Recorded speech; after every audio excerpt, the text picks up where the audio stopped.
Hello, everybody. Welcome back to an episode of Red Dead Redemption Character Analysis. Back here. I guess it hasn't been too long. I know our Arthur Morgan video was a little bit longer. It was probably one of the longer character analysis I've done on this channel so far. But that's kind of, I just wanted to get Arthur out of the way. Obviously, he's the main character, and he had a lot to talk about. And then, obviously, we're doing our Red Dead 2 only characters, and then we're going to wrap it up. So, I know I already kind of said this, but just kind of getting it out of the way. But today we're going to be doing Hosea Matthews, which he's also a pretty decently important character in the Vanderlyn gang and in the Red Dead Redemption 2, within the storyline and everything. So he's a pretty important character, and there's a lot of things that are interesting about him, and just a lot of things. So without further ado, just, like always, usually get right into it. We're just going to be talking about him here, so he's very interesting. As always, getting my info off the Red Dead Wiki, great site. As I always say. So, going to a little bit of his history here. So, his background: a master con artist, gentleman, and thief, Hosea has been Dutch's closest friend and right-hand man for over 20 years. Intelligent and quick-witted, he could talk his way into or out of just about anything. And that's Rockstar Games' description of Hosea Matthews. Now, born roughly in 1844, Hosea states that he was raised in the mountains during his early years. He also mentioned that his father lived a life of sin and debauchery that would make an emperor blush until he died at the age 75, and that he did love him despite only seeing him 3 months of his life. In his early years, Matthew was briefly a stage actor who had dreams of becoming a comedian, although later he became an outlaw, of course. Hosea was once caught stealing a chicken by some hill country sheriff, who then decided to hang Hosea as a punishment. Fortunately for Matthews, a riot erupted at the hanging when a group of people believed his punishment was unfair. An unknown man came to Hosea's assistance by shooting the rope, thereby freeing him. In the end, the sheriff was hanged, and Hosea got away with what he described as nothing more than a sore neck. And I know if you're sitting around the campfire in one of the chapters, Hosea actually talks about the story, around the campfire. So that's pretty interesting, but I remember hearing something like that, where he was almost hanged. Hanged or hung? I'm not sure. I'm pretty sure, they seem to describe it as hanged. So, nonetheless, in the mid-1870s, Hosea met another outlaw named Dutch Vanderlyn at a campfire on the road to Chicago. He tried to con and rob Dutch, only to realize that Dutch had stolen from him in the meantime. Both saw the skill that each other had, and they had laughed before deciding to team up together. The pair found themselves in Kettering, Ohio. They began conning several people by posing as international merchants and conning 12 locals into investing $300 into a made-up Portuguese shipping company. They were eventually discovered and arrested by Sheriff Carmichael. However, on the 9th of March, 1877, the two managed to escape the cell, robbing and tying up the sheriff in the process. At some point afterwards, the two came across a teenager named Arthur Morgan, who they took under their wing. Hosea describes Arthur as originally being a delinquent, but he benefited hugely from the mentoring of his two adopted fathers, Hosea and Dutch. This group of three would eventually expand over to the years and become the Vanderlyn gang, and at some stage Hosea met and fell in love with a woman named Bessie. Of course, he talks about her, whom he later married. He later left the gang for a time to be with her, but he slowly drifted back into it over time. Despite this, Bessie understood who Hosea was, and the two stayed together, although she died at some point before 1899. Hosea says that he was drunk for a year after Bessie's death, which is, pretty understandable, and he does mention it. In 1877, the gang committed its first bank robbery, which Hosea was a part of. He, Dutch, and Arthur raided the bank of Lee and Hoyt and made off with $5,000 of gold, or worth of gold, I should say. And then after the robbery, they lingered around the town, giving the money to orphanages and the poor. During its early years, the gang made a genuine attempt to help the poor. However, Hosea eventually became disillusioned with the gang over time. When he stopped helping others and instead focused on its own survival. In addition to becoming increasingly violent, despite his reservations, Hosea remained a loyal member of the gang.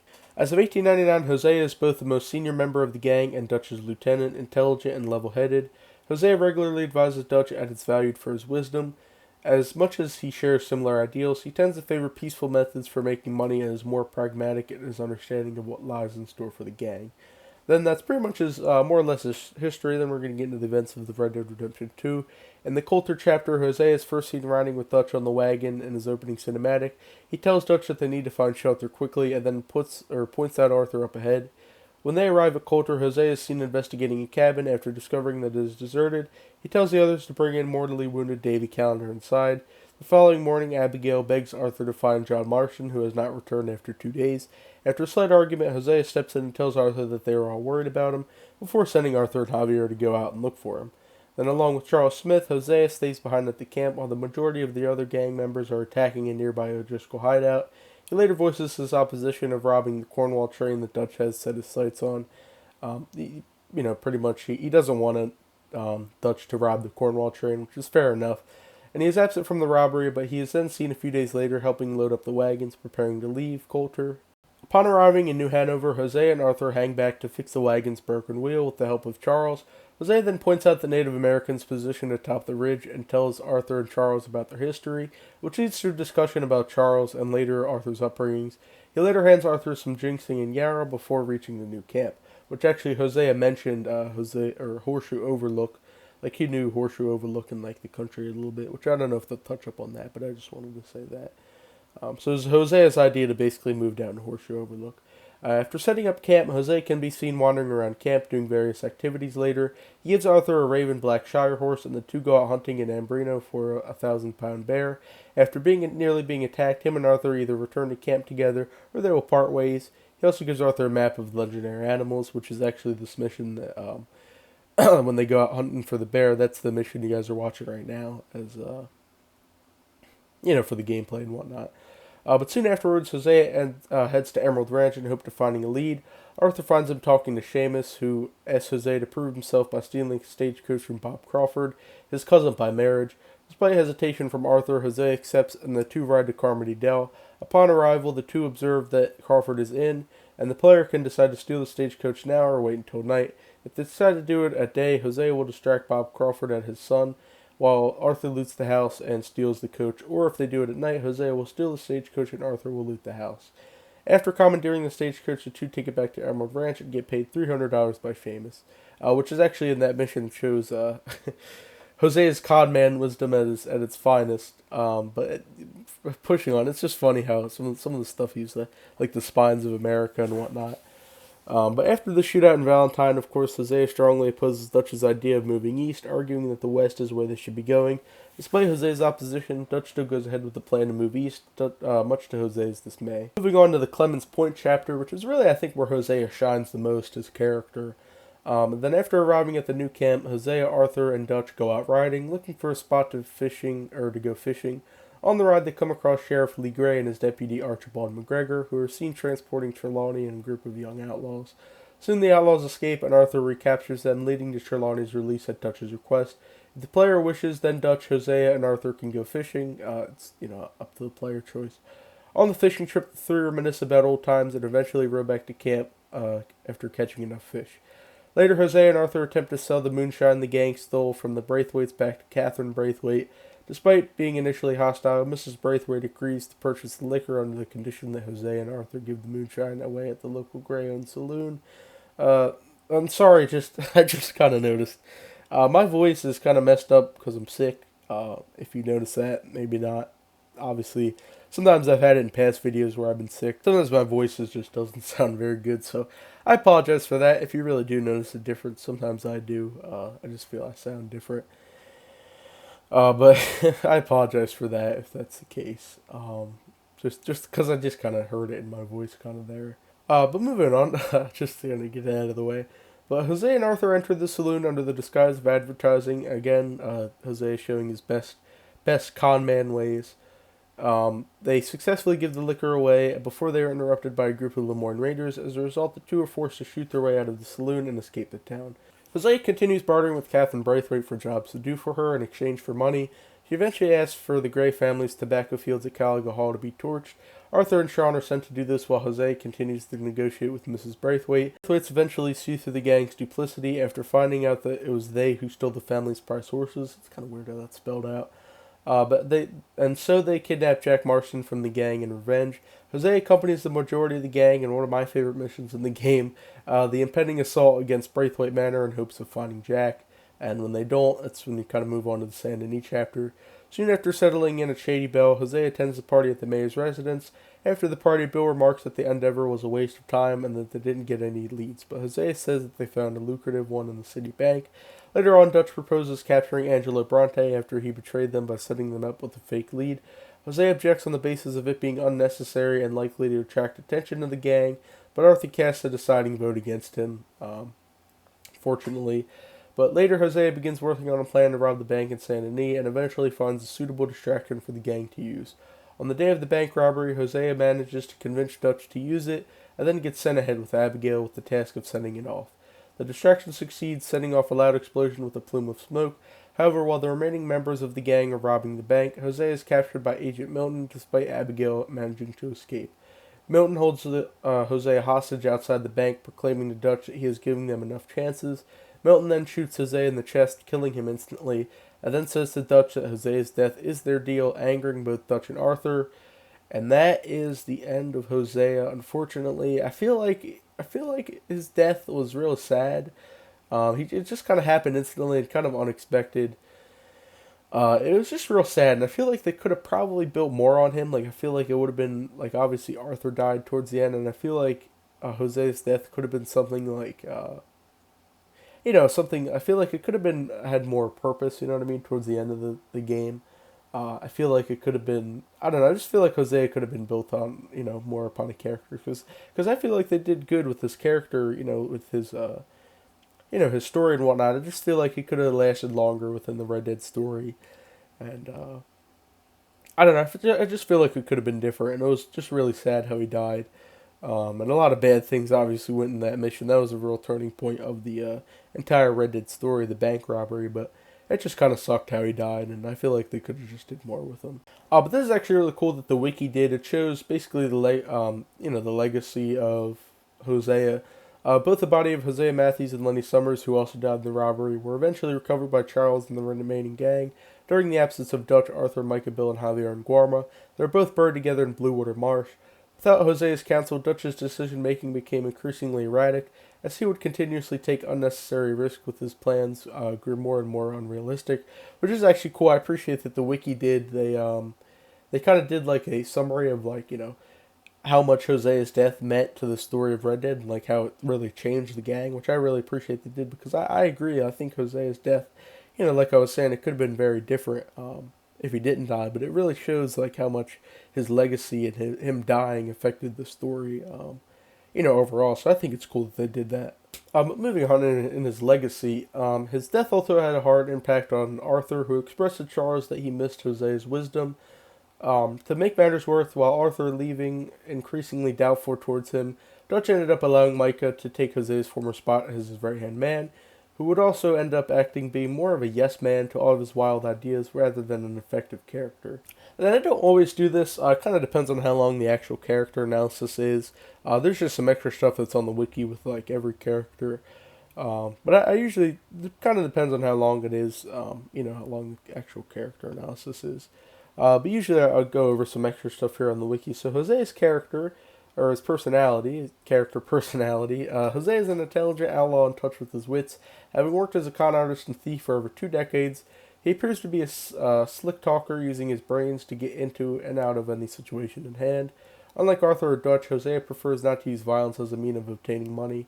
Instead, Hosea often resorts on elaborate schemes to swindle people out of their own money, which kind of reminds me of Wes Dickens in the first game. But playing a character to distract and disarm those he is trying to rob. However, Hosea is willing to resort to violence when he feels that it is warranted, such as when he killed a man who tried to rob him, when he pulls out a gun on Bill and threatens him, then when he participated in the assault on Braithwaite Manor. Hosea is generally a calm and patient man and rarely loses his temper or raises his voice to anyone. However, his calm disposition and his preference for nonviolence is shown to have its limits when he catches Sean McGuire sleeping while on lookout, and subsequently kicks and berates the latter in a moment of anger, going as far to threatening to slit Sean's throat in an uncharacteristic outburst, which is, some of those are random encounters for, like around camp and stuff. When Hosea does really get angry, like when he wants to get angry, he will, and it's shown. Having known each other since at least 1877, Hosea became Dutch's right-hand man and closest friend over the duration of 2 decades of association. Of course, by 1899, he appears to be Dutch's most trusted lieutenant, with only Arthur Morgan rivaling, if not surpassing him.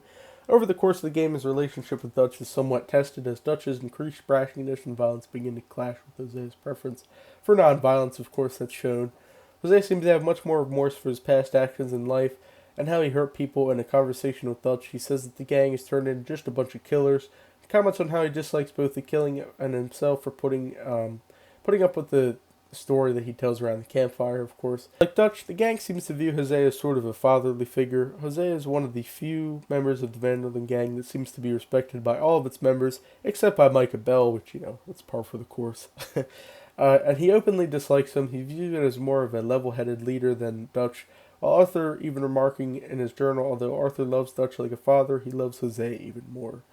Then going a little bit extra here, Jose's appearance by 1899, Jose is a lean, elderly man with a neat silver hair cut short and clean-shaven face. In hotter temperatures, Jose will wear either an orange striped blue vest over a shirt which is faded blue or plain white, as well as black trousers tucked into an embossed brown leather boots with faded red neckerchief, I think that's how you say that, and a black hat. In more temperature climates, like if it's cold or whatever, he can be seen wearing an unbuttoned dark green coat, yellow vest, white shirt, and black trousers, tucked into an embossed brown leather boots with faded orange spurs. While he is in Coulter, Jose wears the same dark green coat buttoned up, and a red-black striped scarf loosely hanging around his neck with a navy blue hat. For the mayor's party at the bank robbery in Saint Denis, Jose wears a white shirt, a dark blue waistcoat, and a black jacket with a bow tie.